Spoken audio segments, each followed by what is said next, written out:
Hi all శ్రీతేజుస్ కిచెన్‌కి welcome. ఈరోజు మన వీడియోలో స్టఫ్డ్ క్యాప్సికమ్ డ్రింక్స్‌ని ఎలా చేయాలో చూపించబోతున్నాను. ఇది సైడ్ డిష్‌గా సాంబార్ రైస్‌లోకి కానీ, ఆకుకూర పప్పులోకి కానీ చాలా బావుంటుంది.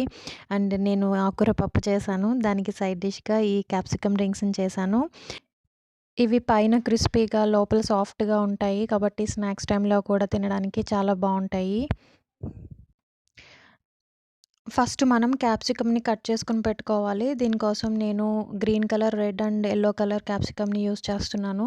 మీరు కావాలంటే సింగిల్ కలర్ ఏదైనా యూజ్ చేసుకోవచ్చు. వీటిని సర్కిల్స్‌గా కట్ చేసుకొని మధ్యలో ఉన్న వైట్ పార్ట్‌ని కూడా ట్రిమ్ చేసేసుకోండి. సీడ్స్ అన్నీ రిమూవ్ చేసేసుకొని వీటిని కట్ చేసుకొని పెట్టుకోవాలి. ఇవి కట్ చేసేటప్పుడు మరీ థిన్‌గా చేయకూడదు, మరీ థిక్‌గాను చేయకూడదు. థిన్‌గా చేస్తే ఏమవుతుందంటే కుక్ చేసేటప్పుడు బ్రేక్ అయ్యే ఛాన్స్ ఉంటుంది.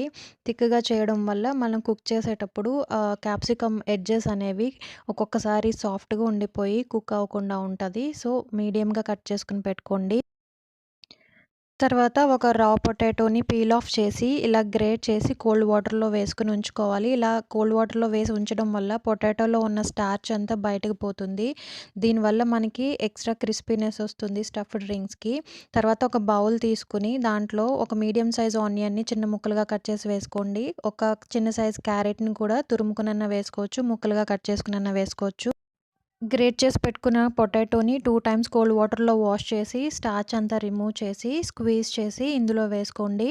కొద్దిగా కొత్తిమీర, పుదీనా, గ్రీన్ చిల్లీస్‌ని కట్ చేసి వేసుకోండి. రుచికి సరిపడా సాల్ట్ వేసుకోండి. తర్వాత పావు teaspoon black pepper, half teaspoon cumin powder, పావు టీ స్పూన్ కొరియాండర్, పావు teaspoon turmeric, half teaspoon red chilli powder, 3 tablespoons rice ఫ్లోర్‌ని వేసుకొని కలుపుకోవాలి. రైస్ ఫ్లోర్ మనకి ఎక్స్ట్రా క్రిస్పీనెస్ కోసం. దీంట్లో కొంచెంగా వాటర్ వేసుకుంటూ కలుపుకోండి. మరీ ఎక్కువ వాటర్ వేయొద్దు. లైట్‌గా ఇవన్నీ కొంచెం తడిస్తే చాలు. తర్వాత దీంట్లో 2 టేబుల్ స్పూన్స్ శనగపిండిని వేసుకోవాలి. ఈ శనగపిండి మనకి బైండింగ్ కోసం యూజ్ అవుతుంది. శనగపిండి వేసి బాగా కలిపిన తర్వాత మళ్ళీ కొంచెం వాటర్ వేసుకొని ఇలా మీకు వీడియోలో చూపిస్తున్నట్టుగా కలుపుకొని ఒక పక్కన పెట్టుకోండి. ఎక్కువ వాటర్ వేయొద్దు.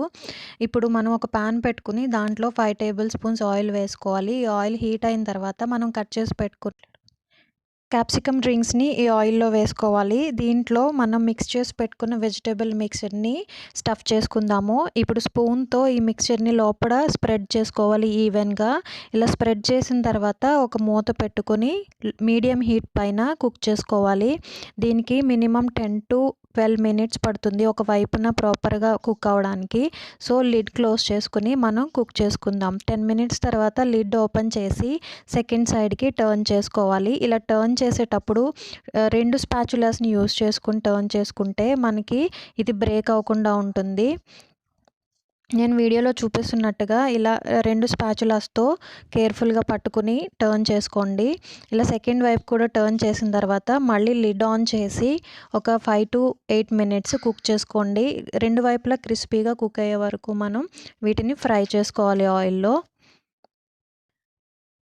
రెండో వైపుకి టర్న్ చేసేటప్పుడు స్టిక్కీగా అనిపిస్తే కనుక దాన్ని ఇంకొంచెం సేపు కుక్ అవ్వనివ్వండి. ఆ తర్వాత అది ఈజీగా సెకండ్ వైపుకి టర్న్ అయిపోతుంది.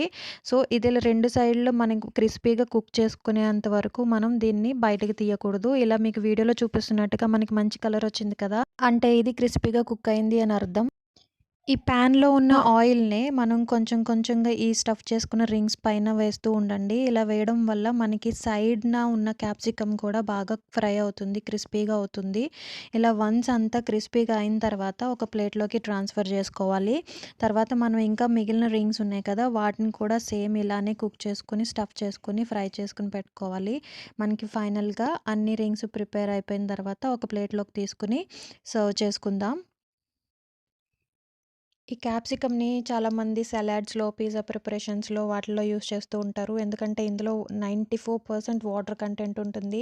విటమిన్ సి రిచ్ వెజిటబుల్ అనమాట ఇది. సో, రోజు మనం క్యాప్సికమ్‌ని తింటే కనుక daily value of vitamin C అనేది మనకి బాడీకి అందుతుంది. ఈ విటమిన్ ఏ కానీ, విటమిన్ సి కానీ గ్రీన్ పెప్పర్‌లో కన్నా మన రెడ్ క్యాప్సికమ్‌లో ఇంకా ఎక్కువ ఉంటుంది. సో, ఓవరాల్‌గా చూసుకుంటే మనకి క్యాప్సికమ్ తినడం వల్ల చాలా హెల్త్ బెనిఫిట్స్ ఉన్నాయి. సో, మీరు గూడా ఈ క్యాప్సికమ్‌ని మీ ఫుడ్‌లో ఇంక్లూడ్ చేసుకోవడానికి ట్రై చేయండి.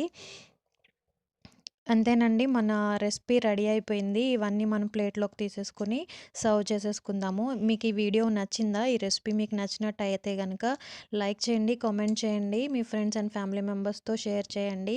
అండ్ సబ్స్క్రైబ్ చేసుకోవడం మాత్రం మర్చిపోవద్దు. ఇప్పటివరకు ఎవరైనా మన ఛానల్‌ని సబ్స్క్రైబ్ చేసుకోకపోతే ఇప్పుడే సబ్స్క్రైబ్ చేసుకొని బెల్ ఐకాన్ ప్రెస్ చేసి ఆల్ అనే ఆప్షన్‌ని క్లిక్ చేస్తే మన ఛానల్ నుంచి అన్ని నోటిఫికేషన్స్ మీకు వస్తూ ఉంటాయి. Thanks for watching.